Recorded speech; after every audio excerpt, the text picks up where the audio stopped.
Howdy, and welcome to Wise About Texas, the Texas History Podcast. I'm your host, Ken Wise. Thank you very much for tuning in today for some Texas history.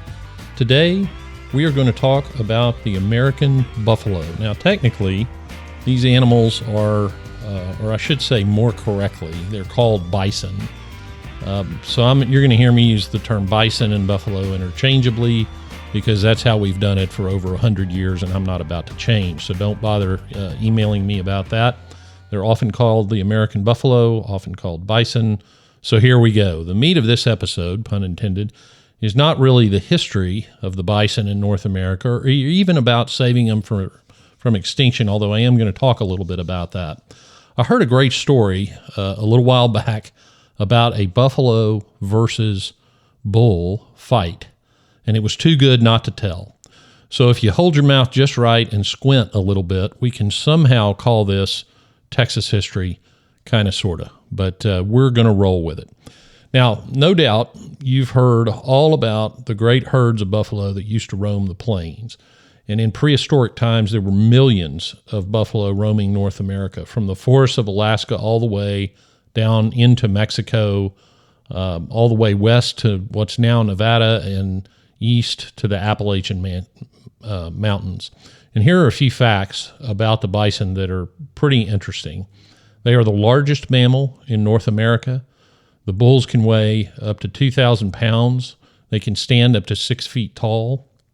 The females, the males are called bulls, the females are called cows. The females weigh up to about 1,000 pounds, and they can reach a height of 4 to 5 feet. Yellowstone National Park is the only place in the United States where bison have continuously lived since prehistoric times. And in 2021, Yellowstone's bison population was estimated at about 5,500, which is the largest bison population on public lands. I've been to Yellowstone. I've seen these buffalo.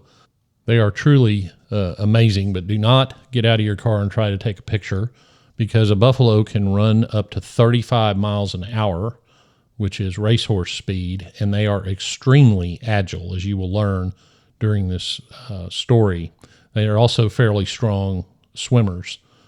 Reviving the bison population. Now, let me say, everybody is familiar, no doubt, with the commercial hunting of the buffalo that occurred in the late 1800s, where millions of these animals were killed for their hides and their bones, and they were almost totally destroyed. But about 1905, a group formed called the American Bison Society, and a breeding program at the New York City Zoo, which is now known as the Bronx Zoo, was started to try to repopulate the buffalo. And by 1913, the American Bison Society had enough of them to restore a free-ranging herd. And so, along with the Department of the Interior, they donated 14 bison to Wind Cave National Park in South Dakota. Now, the Wind Cave is a very interesting place. If you haven't been to the Black Hills of South Dakota, which will play a part in our story, I hope that you will go. The Wind Cave is in Custer County, and it is a sacred site for the different bands of Sioux Indians who believe that the first peoples came from the Wind Cave. And I've stood there at the Wind Cave, and it's really a moving experience. And also, coincidentally, when I was at Wind Cave National Park, I did see some of these free-ranging buffalo walking over the rolling hills, so you could kind of get a flavor of what it must have been like had there been the millions, the large herds walking through the Great Plains. And more than 100 years from that American Bison Society breeding program, the bison from Wind Cave have helped reestablish other herds across the United States, and most recently in Mexico. But this whole program really occurred sometime after a couple of enterprising cattlemen worked hard to preserve the buffalo. They saw that this American icon was disappearing. One of those cattlemen was the famed Charles Goodnight from Texas. He was born in Illinois, but he is came to Texas and is most famous as a Texas Ranger and a trail driver. And we've talked about the Goodnight Loving Trail before. He preserved the southern plains bison, which is a subspecies, and he is solely responsible for the existence of southern plains bison blood in today's herds. He began this endeavor about 1878 on his J.A. Ranch, and the cattlemen would capture buffalo and try to fence them in and give them a chance to breed. Fencing in a buffalo was sort of a dicey endeavor because, in Goodnight's own words, he talked about buffalo, quote, not respecting barbed wire, close quote. In J. Evetts Haley's book on Goodnight, he talks about his original bull, Old Sykes, and so Old Sykes went where he wanted to go, and it didn't matter if there was a fence there or not. He started his herd on his ranch near what is now Goodnight, Texas, in Armstrong County. That's just east of Amarillo. And actually, his wife, Molly Goodnight, suggested that they keep some buffalo calves and try to build this herd. And by 10 years later, 1888, they had 13 buffalo. And by the turn of the century, or a little bit after, they had about 100. Now, not all of these animals were pure buffalo. They had been bred with cattle, Galloway cattle. Goodnight's attempt to create a hybrid beef animal. He thought it would be as tough as a buffalo and as good to eat as a regular steer, and he called them cattle. Now, these animals did not succeed as beef animals, but he had a herd of those as well. Some of these bison went on to comprise the Texas state bison herd. Yes, Texas has a state bison herd. You can see these bison in two different places, Caprock Canyon State Park and San Angelo State Park, and these are the last bison that have those southern plains genetics, and they originated from Goodnight's herd. All right, the other person that was attempting to save the buffalo was a guy named James Phillip, and his nickname was Scotty because he was, in fact, from Scotland. So Scotty Phillip immigrated to Kansas to a colony of Scots and Englishmen. The colony was named for the English Queen Victoria. He arrives in 1874. He moved on to Colorado and Wyoming, landed in Cheyenne, Wyoming. But this was a time period where gold had been discovered in the Black Hills of South Dakota. Now, there had been some treaties that made with the Sioux, and I'm going to use the term Sioux to encompass the multiple different bands, Dakota, Lakota, Ogallala, etc. But those treaties weren't worth much as soon as gold was discovered. And Scotty joined many others in prospecting that area. He was essentially trespassing, trying to find that gold. And it was a dicey place to work because you had the Sioux trying to defend their rights and their land, rights under the treaty and the land that they were given under the treaty. You had U.S. Army soldiers trying to prevent the prospectors from violating those treaties, and you had a bunch of prospectors trying to get rich. So that was a volatile mix. After the winter of 1876 and 1877, Scotty was out of money, so he returned to Wyoming, and he would soon work as a guide and a scout for the military out of Fort Robinson, which was located in Nebraska. And we know all this, by the way, because he left a series of letters to his family, some of which have been preserved. Scotty met a lady named Sarah Larrabee in Fort Robinson. Now, Sarah was interesting. Her father, Joseph, had married a Cheyenne woman in what is now Colorado, and her father's oldest daughter, which is Sarah's sister, was married to the Sioux war chief Crazy Horse. Two other sisters married very prominent ranchers, and Sarah would marry Scotty Phillip. They began their life on a small South Dakota ranch. They were raising cattle. Scotty was working as a freighter, making freighting trips in and around the Black Hills, and eventually he and Sarah would live in Fort Pierre. But they kept a ranch on the Bad River near the present-day town of Phillip, South Dakota, and they would finally settle there. Scotty Phillip would go on to become one of the largest, if not the largest, ranchman in South Dakota. But it's his buffalo that we need to focus on. In 1881, a rancher named Pete Dupree captured 5 buffalo calves in what is described as the last big buffalo hunt in South Dakota. Pete was the son of a French trapper and a Sioux woman, and he took these calves home to his ranch, and they did pretty well. They would turn out to be the last buffalo in the Dakotas, and when Pete Dupree died, Scotty Phillip decided that he would preserve these animals. So he bought all of Pete Dupree's buffalo from his estate when Pete died. Phillip put 57 head of buffalo in a pasture near Fort Pierre, South Dakota, with a reinforced fence. So he did a little better job of trying to keep these animals in. They did very well, and pretty soon Scotty Phillip was in the buffalo business. So it's interesting that you had two ranchmen, both of whom recognized the value of the buffalo as a historic icon and a vanishing piece of America that deserved to be preserved. And they were doing it on opposite ends, opposite sides of the country. So Scotty Phillip is now raising buffalo. Fast forward to 1906, 1907. There were two Texans in Pierre, South Dakota, Bob Yoakum and his nephew Billy Harrell. Bob Yoakum was born in California. He moved with his family to Texas as a child, and he eventually found himself in South Dakota in the freighting business. He owned a couple of saloons, but he also tried to train buffalo to pull a wagon, and he, in fact, was successful. He once hooked a pair of buffalo up to a chariot and performed at the Calgary Stampede, and was forever known after that as Buffalo Bob Yoakum. Now, being a Texan, Buffalo Bob knew a few folks in El Paso, specifically two gentlemen, one named Tom Powers and the other Billy Amonette, and they owned the famous Coney Island Saloon in El Paso. Now, the Coney Island Saloon probably deserves its own podcast episode. It evolved into the famous Coney Island restaurants in El Paso, and the last one of those just recently closed, if I'm not mistaken. Any listeners in El Paso, correct me if I'm wrong.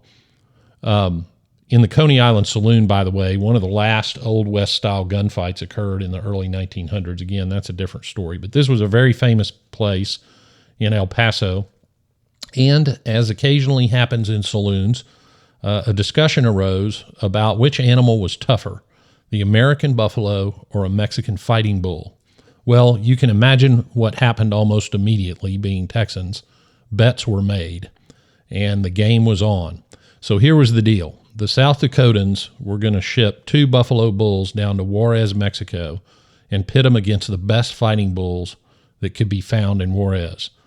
So two bulls were picked from Scotty Phillip's herd. One was 8 years old. The other one was 4 years old. They were shipped in a crate pulled by a sled to the nearest railroad depot, which was Pierre, South Dakota. And from there, in a fortified boxcar, as you might imagine, the buffalo bulls were going to be carried by train to Juarez, Mexico. Now, that train trip was going to take a week. And during that trip, several things happened, but one funny thing was the engineer invited one of the South Dakotans up to the locomotive to learn how to run it. But he had an ulterior motive. The South Dakotans had the wisdom to pack their fair share of whiskey for this long train trip. And the engineer got wind of this, so in exchange for some lessons on how to drive the train, he thought that South Dakotan might offer him some whiskey, which he did. And the engineer proceeded to drink almost the entire bottle before the conductor back in the caboose got wind of what was going on and came running across the top of the train up to the engine to try to wrestle the whiskey and the throttle of the train away from the engineer. And the fight was on, and every time the engineer would knock him back, would knock the conductor back, the engineer would move the throttle up another notch, apparently to assert his dominance in the decision-making, and eventually the train was barreling down the tracks, barely in control. The poor South Dakotan suddenly became aware of why the conductor had such a sense of urgency. The reason was there was smoke visible in the distance from between the rails. There was a passenger train coming right at him on the same tracks.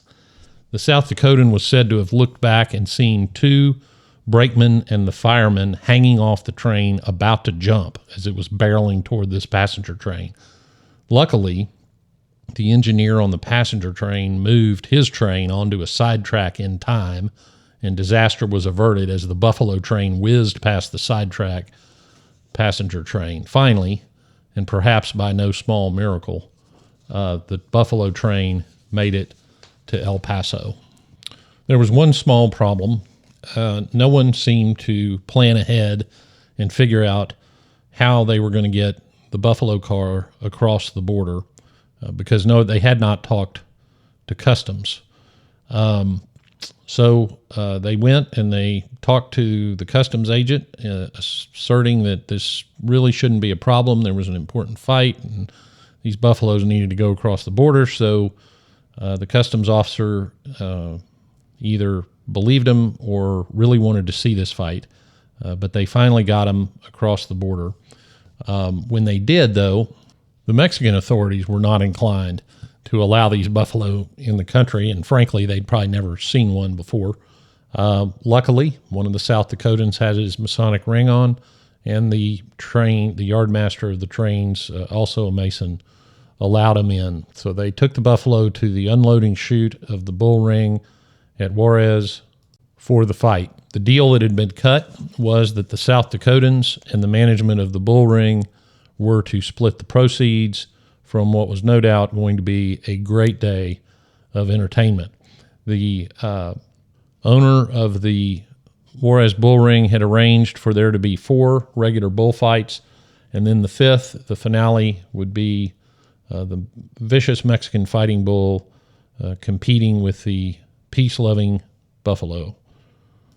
So the 4 bullfights occurred successfully, and then from the corrals through the archway into the ring walked what was no doubt one of the strangest looking animals that crowd had ever seen. They chose the 8-year-old bull. Applause was scattered and surprised is what is recorded in the records. Unfortunately, the South Dakotans had a problem. He walked in the ring, and the South Dakotans noticed that the fetlock joint on his left hind leg was dislocated, probably, they thought, from kicking around on that boxcar. But he walked out to the middle of the ring and just stood there, as buffalo often do. Just then, a red Mexican fighting bull was let out through the gate. Now, I don't know how familiar listeners you are with Mexican fighting bulls, but they're fairly high-strung, and when they come into the ring, the first thing they want to do is find something to kill. Well, there was the buffalo standing kind of with his behind toward the bull, 3/4 away from him, and that was a target he could not resist. But here is the time where we need to learn the key to this whole enterprise, and that is when a fighting bull, or any bull, even a domestic bull, pivots, they do so on their hind legs, okay? And that's why a Mexican bullfighter can simply step out of the way of a charging bull, because they have to pivot from the back, not from the front. A bison, however, most of his weight is on his front legs. So when he pivots, he swings his hindquarters around rather than turning from the front.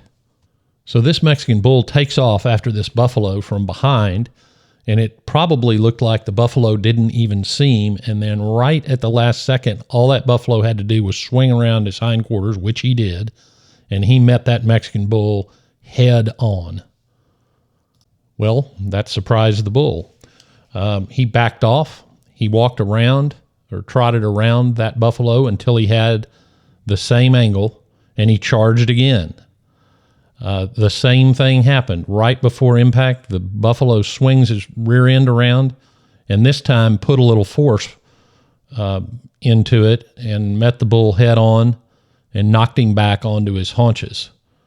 But he was still not convinced. So he charged a third time with the same result. That buffalo swung around, met him with that massive head, and knocked the bull back. The bull decided he would try again. This time, however, the buffalo was sick of it, and he put some force into the impact, knocked the bull down one more time, and instead of charging that buffalo again, the bull tried to climb the wall out of the arena. He wanted no more of that buffalo.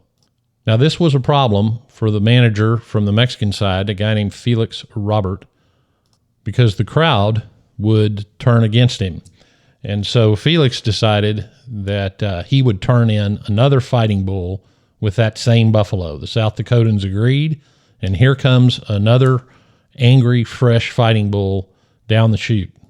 This bull did the same thing, trying to go for the flank of the buffalo. The buffalo did the same thing, spinning around and meeting him head on. 3 more charges, 3 more defeats, and that bull quit. Not sure why 4 is the magic number, but he would no longer charge that buffalo. Negotiations ensued, and here comes fighting bull number 3. So you can picture this, what's going on. You got 3 bulls running around the ring. 2 of them have no desire to get anywhere near that buffalo. Well, here comes the 3rd. Well, while all these bulls were running around, the buffalo just kind of got tired and laid down in the middle of the ring. Well, that drew a rousing ovation from the crowd. I consider this the buffalo version of taunting, and they were going crazy for the buffalo. Well, this was a problem for Felix Robert because the president of the bullfight, which is a ceremonial office held by a dignitary at each event, could declare the fight a failure, and if that were the case, then Felix Robert would have to return all the money to the customers. Now, that's also a problem for the South Dakotans, so it was in everybody's best interest that the fights continue. So the South Dakotans agreed to a 4th bull and said, you can turn all the bulls out there you want as long as that buffalo's got room to turn around. So they sent a 4th bull out there. Now, this one went out and actually tried to charge the buffalo and did it 3 successive times with the same result. So he quit at 3. And this time, the buffalo, presumably he was upset because his nap was interrupted, decided to start chasing the bulls. But of course, he had a essentially dislocated ankle in his left rear hind leg, so he couldn't catch them. But as soon as the gates were open, those bulls hightailed it right out of that arena. And that ended the first formal fight between an American buffalo and Mexican fighting bulls. But there was more to come. It was decided that that the following Sunday, so a week after the first fight, they would do it again. This time there would be 4 regular bullfights, and then the younger of the 2 buffalo bulls from South Dakota would be fought by matadors as if they were regular fighting bulls. The honor of fighting this buffalo was passed to a matador named El Cuco. El Cuco was a famous bullfighter in Juarez at the time, and this was a great opportunity for him to enhance his standing. But there were a few things El Cuco didn't understand about the buffalo. The first is the one we already discussed, that a buffalo will pivot his hind feet around and use his front feet as the anchor. That is the opposite of a bull. So El Cuco would not be prepared for that. Buffalo like to kick, and that would have been a surprise to El Cuco. But the biggest one would have been anatomical. The skin near the spinal cord where a matador kills a bull at the end of a fight is fairly thin. It's just the opposite on a buffalo, and of course you have that big hump, which is also very tough. But Felix Robert was confident. He went up to Bob Yoakum and said, I'll bet you $500 El Cuco kills your buffalo. And Yoakum turned around, of course, being the Texan. He said, hell, I'll give you a better bet than that. I'll bet you $500 the buffalo kills your matador. Well, that bet was made, but we never know the answer because bullfight day came. The president of the fight that day, by the way, was the governor of the state of Chihuahua. And in an amazing coincidence, the first bull for the first of the 4 bullfights was the same red bull that had been let out first against the buffalo the prior week. Well, that bull wouldn't charge, not even the matador. He got in that bull ring and immediately started looking for the exit. 3 more bulls were let in the ring. 3 more bulls refused to fight. Well, now Felix Robert and the Dakotans had a big problem because this fight was fastly failing. So one of the South Dakotans said, all right, we'll just go ahead with El Cuco. We'll turn the buffalo out, have one of your guys stick him with one of those spears, get him riled up, and we'll see if that works. About that time, Felix Robert looked up at the president's box, and there was a chalkboard with some Spanish writing on it, calling off the fight. Well, at that point, the crowd had no other choice. They started to leave. They were given their money back as they left, even though they would have much rather seen the matador and the buffalo get after it. There was a little bit of controversy of what to do with these two buffalo. The South Dakotans had cut a deal with an El Paso butcher to buy the animals for $200 each, but Felix Robert insisted that he was owed at least one of the animals because it had cost him so much money. So old Felix got one and the butcher got the other. One of the South Dakotans thought they ought to take the buffaloes on the road throughout Mexico, ending with a grand spectacle in Mexico City, but old Buffalo Bob Yoakum needed to get back to South Dakota. Now, there's an interesting appendix to this story. Years after this occurred, there was an annual event called the Gas Belt Exposition in Pierre, South Dakota. And a lady came to the exposition and was talking to one of the South Dakotans who had been a participant in the buffalo extravaganza, and she was saying how thrilled she was to have seen the Scotty Phillip buffalo herd. And she told the story of having been in Juarez, or been in El Paso, went across to Juarez on a Sunday and watched a buffalo fight a Mexican fighting bull. And of course, the person to whom she was telling the story had been there as well. And he asked her, what did she know, whatever happened to that buffalo that Felix Robert took? Well, she told a story that several Sundays after the first fight, when the old bull had finally healed, that Felix Robert advertised yet another buffalo on bull clash in Juarez. Only this time he built took timber 4x4s and built a special pen in the middle of the bull ring so there would be no escape. The buffalo was run into the pen and the fighting bull came after. And in the ensuing fight, when neither could escape, the Mexican fighting bull was killed by the buffalo.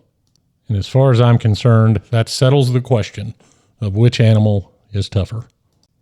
Well, now we come to the part of the episode I call Getting There, where I can tell you how to see some of the places I talk about in the episode. This one's going to be a little bit different. First place I want to tell you about is Wind Cave National Park. It's in Custer County, South Dakota. It's in the Black Hills. It's just south of the Mount Rushmore area. So you can get on the Google and figure out where that is. When I went up there, I was staying in Deadwood and driving all around Mount Rushmore, etc., and on down to Wind Cave. It's an easy drive, well worth it, and very beautiful.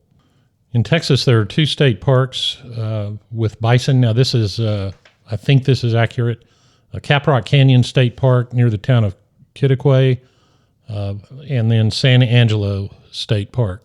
Now, for all of you Texans who will be making the traditional drive to Colorado this summer, Caprock Canyon State Park is not too far out of your way off 287. Just look for the sign for Kittiquay, and you will see some buffalo. And I want to tell you about something interesting outside of Houston called the Texas Tribal Buffalo Project. And the idea behind this, and you can find it on the internet at www.texastribalbuffaloproject.org. And the idea is to connect indigenous people with their history through the buffalo. The founder and CEO is named Lucille Contreras. And now that I'm saying it out loud, maybe I'll give her a call and see if we can get her on the program. They're raising buffalo near the town of Welder off of I-10. And that's a pretty interesting project. Well, that wraps it up for this episode of Wise About Texas. Thank you very much for listening today. Like and follow us on Instagram at Wise About Texas. Like and share the Wise About Texas Facebook page. If you want to help preserve and promote the history of this great state, go to patreon.com/wiseabouttexas. Thanks again for listening. Go out and do something for Texas today. And until next time, God bless Texas, and we'll see you down the road.